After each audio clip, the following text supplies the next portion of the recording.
Born into poverty, Abraham Lincoln was faced with defeat most of his life. He lost 8 elections, failed twice in business and suffered a nervous breakdown.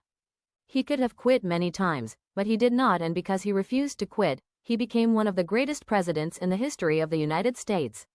Lincoln was a champion and he never gave up. He once said, "I walk slowly, but I never walk backwards." To err is human. We all fail sometimes. Young Mark walked away from Paul and Barnabas on a missionary trip.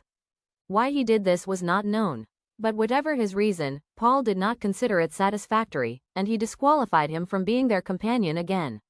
This resulted in a strong disagreement with Barnabas. But in spite of his initial failings, Mark shows up years later in surprising ways. When Paul was isolated and in prison toward the end of his life, he asked for Mark and described him as useful to me for ministry. 2 Timothy chapter 4 verse 11. God also inspired Mark to write the gospel that bears his name.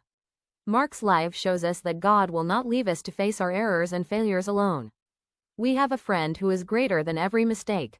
As we follow our Savior, He will provide the help and strength we need to move on. Failures should not stop us from moving forward.